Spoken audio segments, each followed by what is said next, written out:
ኤርትራውያን አትሌታት ናይ ግዜ መዐቀኒ ኦሎምፒክ ሪዮ ዲ ጃኔሮ ምምዝጋብ ይቀጥሉ ኣለው።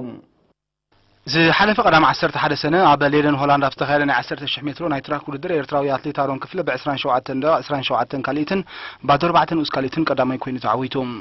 ኣብዚ ናይ ሌደን ውድድር ዝተሳተፉ ካልኦት ኤርትራውያን ኣትሌታት ድማ ህዝቅኤል ተወልደ ብ27 ደቂቕ 30 ካሊት 50 ንኡስ ካሊት ሳልሳይ ጎይቶም ክፍለ ብ27 ደቂቕ 37 ካሊት 65 ንኡስ ካሊት ሓምሻይ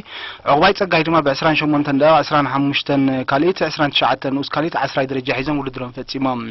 ኣብዚ ውድድር እዚ አሮን من هسكيلن እና ተበራሪነ ውድድር ከም ዝቀለስዎን ዓብሊሎሞ ከም ዝወዓሉ ዝተፈልጠ ኮይኑ በመሰረት ዘመዝገበ ጊዜ ድማ አሮን ክፍለ ህስኬል ተወልደን ጎይቶም ክፍለን ኣብ ኦሎምፒክ ሪዮ ዲ ጃኔሮ 2016 ከሳትፎም ዝኽእል ናይ ጊዜ መዐቀና መዝጊቦም ክሳብ ሕጂ ኤርትራ ኣብ 10000 ሜትሮ ነዞም ተማል ቀዳም ዝተዓወቱሉ ሰለስተ አትሌታትን ከምኡን ዘርሰናይ ታደሰ አብራር ዑስማንን ተክለማርያም መድሕንን እንደሚርካ 6 ናይ 10000 ሜትሮ ናይ ጊዜ መዐቀን ዘማሉ አትሌታት ኣለውዋ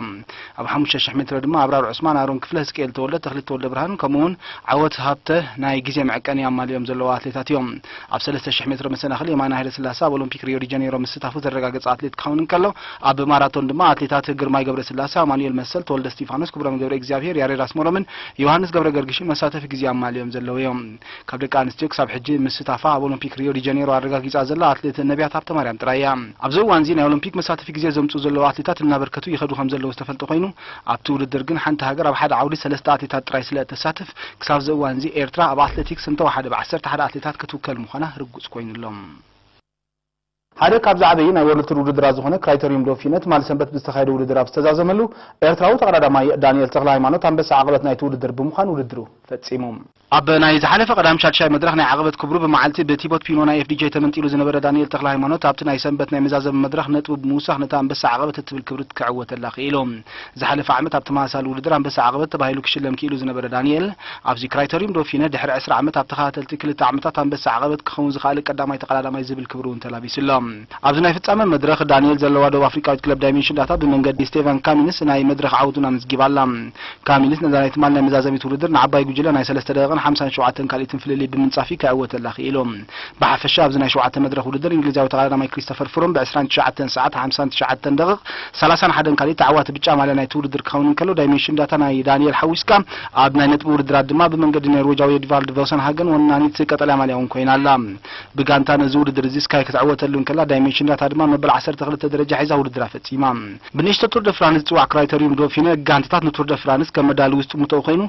ابزو ولدر زي بمسل زنصبارقو مخته كلب دايمنشن داتان تقلادمتان اب تور فرانس 2016 ተወዳደርቱ ኮይኖም ቀርቡ ከም ዝኽእሉ ይግለጻሎም ዝኸምዚልን ከሎ ኤርትራው ተقلادማ ናትናኤል ብርሃነ በቀዳማ ፍተጀመረ ቱር ስዊዝ ይሳተፋሉ በሰንበት ካብ ከተማ ባርት በጊሱ ኮሊሉ እንደገና ኣብታ ከተማ ኣብሰዛ ዘመን 187.6 ኪሎ ሜትር ውድድር ስሎቫኪያዊ ፒተር ሳጋን ኣብ ፍጻመ ኣብተኻይደ ቅጽበታዊ ውድድር ተዓዊቶም ኣብዚ ውድድር እዚ ናትናኤል ብርሃነ ካብ ዕወት 3 ካሊት ራይ ድሒሩ መበል 73 ደረጃ ሒዙ ውድድር ፈጺሞም ተማልሶኒ ኣብተኻይደ ናይ ሳልሳይ መድረኽ ውድድር ተቀዳደምቲ ካብ ግሮስ ዋገን ናብ ሪሄንፊልድ ዝተዘርግሐ ናይ 192.2 ኪሎ ሜትር ውድድር አካይዶም እዛ መድረኽ እዚኣ ብዙሕ ዓቀበትን ቁልቁለትን ዘካተተት እኳ እንተነበረት ተቀዳደምቲ ብሓባሪን ክሳብ ፍጻመ በጺሖም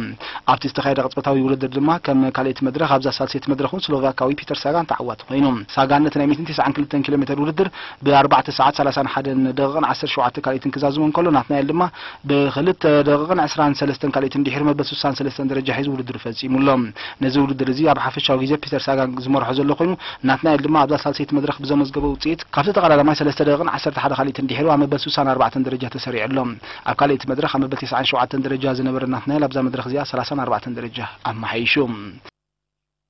ግጥማት ኩዕሶ እግሪ ሱፐር ዲቪዥን የዞባ ማእከል ትማል ሰንበቱን ብናይ ካልኣይ ዙርያ ፀዋታታት ኣብ ስታዲየም ኣስመራ ቀጺሉ ነይሩ ትማሊ ሰንበት ስሩዕ ግጥማትን ዘካየዳ ተነዚ ውድድር እዚ ብጸለልታ ሸቶ ጥራይ ተፈላለየን ዝመርሖ ዘለዋ ቀይሕ ባሕሪ ምስ ፓራዲዞ ደንደን ድማ ምስ 4 ኣስመራይን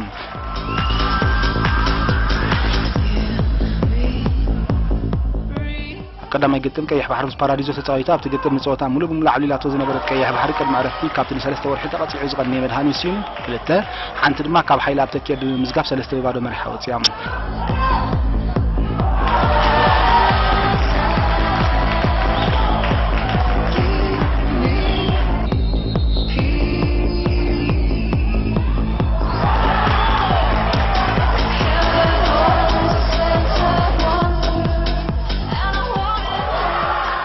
عرفت ኣብ ዝቐፀለ ፀወታ ድማ ብሉጫት ቀይሕ ባዕሪ ፍጹም ሃይለ ሚካኤል ባጆ 3 ሽቶታት ብምዝጋብ ሃትሪክ ብምስርሑ ጋንቱ 6-0 ብምዕዋት ነቲ ብደንደን ተነፂፉላ ዘሎ ገፊሕ ናይ ሸውቶ ብልጫ ፍልይ ከፈፅል ኢና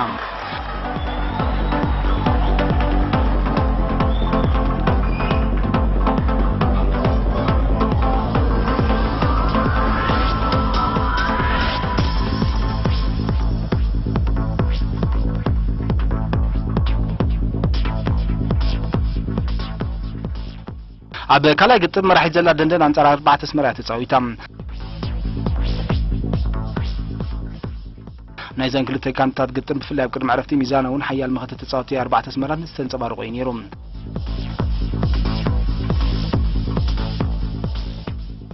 ኣቐዲማ ቀይሕ ባሕሪ ምዕዋታ ዝፈለጠት ደንደን ምዕዋት ጥራይ ዘይኮነ ፀብለልታ ሸቶ ኣብ ሓደጋ ንኸይወድቕ ሓያል ቃልሲ ካይዳ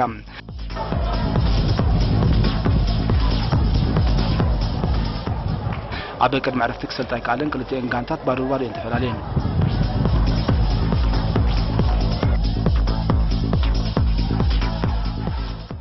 ድሕሪ ዕረፍቲ ምኽትል ተፃወቲ 4 ኣስመራ ይጎደለን ወጥር ተፃወትን ኣሰልጠንትን ደምለ ክውስኽ ድማ ተራእየን እንተኾነ ኣብ ተፃወቲ ምቅያር ዝገበረት ደንደን በቶም ዝቐየረቶም 3 ተፃወቲ ማለት መዋል ተስፋይ መበል 75 ሌጀንድ ካባ መበል 82 ሮቤል ኪዳነ ድማ መበል 88 3 ሸቶታት ብምዝጋብ ተዓዊቱ ወፅኦም